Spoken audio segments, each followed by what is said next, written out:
Well, hello, my friends, and welcome to another week of inspiration brought to you by our friends from IFPC.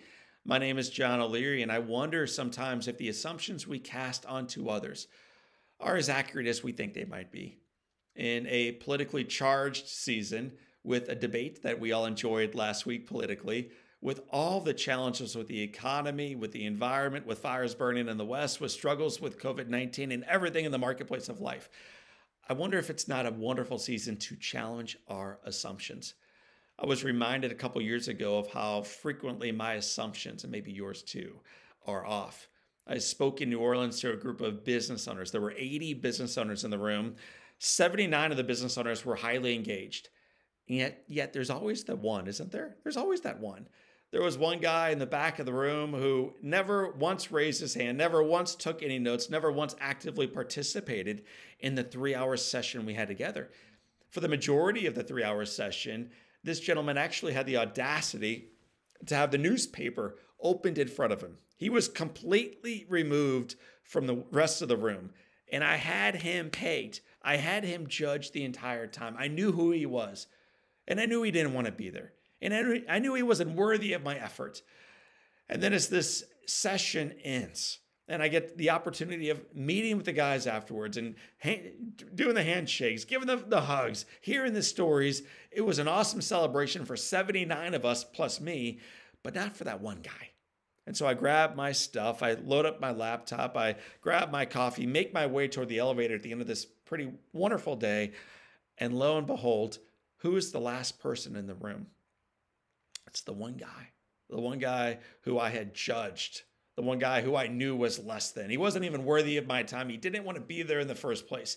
And as I put my head down, ready to walk by him, still hurt and slighted by the way he participated with us, I hear the words, "John, do you have a minute?"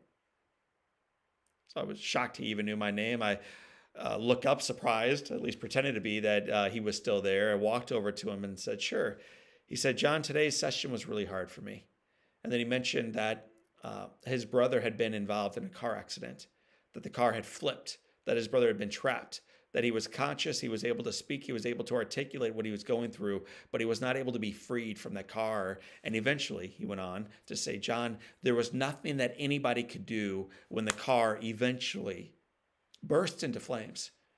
He paused for a moment, he looked down, captured his thoughts, looked back at me, and he said, "John, tomorrow's the 1 year anniversary of the day that I lost my brother." Andrew went on to say that, "John, this session has been incredibly hard for me, yes, but also incredibly important for me to hear. I needed to be reminded of this story of hope, of this story of faithfulness, of the story of resiliency, of this ability to pivot forward in spite of the challenges we all face in our businesses, but also in our individual lives." He said, "John, it's a story I needed to hear myself, but a story I can't wait to share with my family when we get back together as a family tomorrow to celebrate my brother's loss, his life." With that, he caught his breath, and Andrew looked down, he looked up, and he said, "John, do you mind if I give you a hug?" Remember, this is the guy who was reading the Wall Street Journal the entire time. This is a guy who wasn't taking any notes. This is a guy who I had pegged as being indifferent, not wanting to be there, not worth my time. I knew this guy, I thought.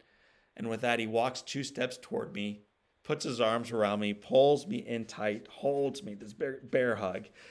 The entire time, there are tears coming down his cheeks. My friends, I think from time to time, I need to challenge my assumptions of those in the marketplace, those who I thought I knew, those who I have cast in one light rather than the right light.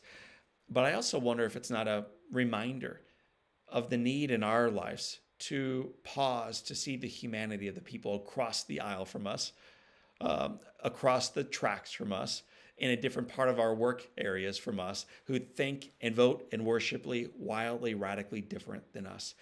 When we have the desire to sit back and challenge our assumptions, it always humbles me to recognize that what we thought we knew to be true frequently is not. Sometimes we need to clean the windows of those assumptions long enough so the light can come through to shine truth into our life. We are far more together in this situation than we'd like to frequently claim. And we are far more better when we huddle up, lock our arms together, and move into the great unknown, not as separate, but as one family moving forward together. So challenge our assumptions. Recognize that what we thought we knew to be true may not be the case. And the best way ultimately to come to that truth is to sit back and see the individual as a human being, not as someone that needs to be judged, but someone that needs to be listened to and loved. Maybe the best place to start that journey, my friends, is with the reflection of the mirror. So for this time, and until next time, in honor of Andrew and his brother and those that we are called to know and love and meet in the marketplace of life, my name is John O'Leary, and this remains your day. Clean off those windows of these assumptions that you have. Let the light shine through and know that the best days of our journey still remain in front of us. I'll see you next week.